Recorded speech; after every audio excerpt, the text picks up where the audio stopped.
დავით მეფის შთამომავალი ერი ქართული მიწის გამყიდველ ხელისუფლებას ხარს უჭერდეს, ეს ნიშნავს, რომ ეს ერი დავით მეფეს აყენებს შეურაცხყოფას.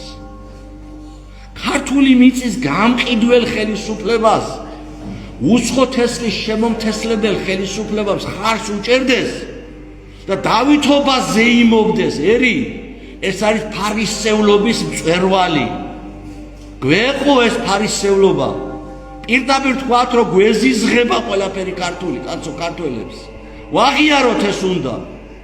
ქართული მიწის გამყიდველი ვყავს ხელისუფლებაში და დღეს ახლა გელაჩი უამრავი ესეთი გამყიდველობის მომხრე ავა და დავითის საფლავთან მუხს მოიდრებს ეს ფარისევლების ჯოგი. როგორ შეიძლება ეს ასე უდგებოდე?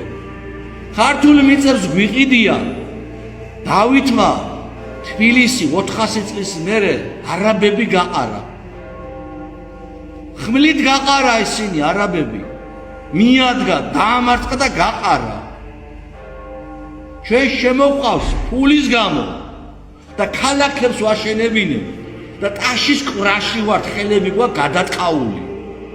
ასე გადაგვარებული ვართ დავითის შთამომავალი და რას ნიშნავს ეკლესიურობა, სინანული, რა არის უძღებიშვილის ყვირა დღეს.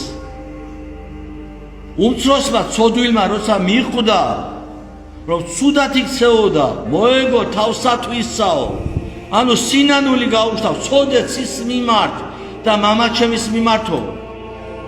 ეს სიტყვები თქვა აღმოხთა პირიდან. ჩვენც უნდა შევინანოთ ჩვენი ურჯულოება, ჩვენი ქართული მიწის შეურაცხყოფა, ფურზე დახურდავება, სადილზე და სალაფავზე გაყიდვა ყველაფრის. უნდა შევინანოთ. თუ ან მაშინ მეორე გურწმელები ვიყო და დავითის სახელს ნუღავ ახსენებთ. არა გვაქვს უფლება მისი სახელი ვახსენოთ. 200 ჯარისკაცი, 200 ქართველი, მე არ მჯერა რომ ყივჩაღები იყვნენ, ერთ ქართველები იყვნენ ისინი. დიდგორში რომ შევიდნენ, შეუძლებელია ყივჩაღს გაეკეთებინა სხვა ქვეყანაში, ქართველები იყვნენ. სიკვდილზე წავიდნენ. და ასეთი ხალხის შთამომავალი იმ მიწას, სადაც ჩვენი წინაპრები სისხლით მორწყული მიწა, იმათზე ვყიდით, ვინც დავითმა გაყარა. ქართველები ვართ, ძმაო, რაზეა საუბარი? მერთმა მოგმადლოს თითოეულ ჩვენთანაც, ჩემი და დაწყებული. ქართული მიწის სიყვარული ზალა და მადლი. ქართული სულის სიყვარული ზალა და მადლი. მერთმა მოგმადლოს დავით აღმაშენებლისადმი პატივისცემა. ფარისევლობით კი არა და როგორც დღესა ვართ, არამედ ნამდვილად გულანთებულად ყოფილიყავით წმინდა მეფე დავითის მისამართით. მერთმა ძალა მოგცეთ და შეწევნა მოგმალოთ უფალმა. ცოტა ემოციისთვის შენდობას გთხოვთ და ჩვენი მეფე დავით აღმაშენებელი ყოფილიყოს ჩვენი შემწე.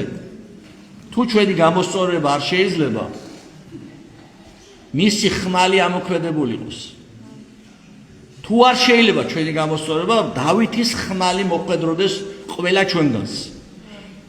ვისაც საქართველოს სიყვარული და ქართული მიწის გამოსწორებადი აღარ არის, დავითის ხმლის ქვეშ მოქცეულიყოს, ასე დავლოცავდი ჩემს ერს. და ვისაც აქვს შანსი მოქცევის და ქართული მიწის სიყვარულის, დავითი ჯარის კაცი გამხდარიყოს თითოეული ჩვენთაგანი.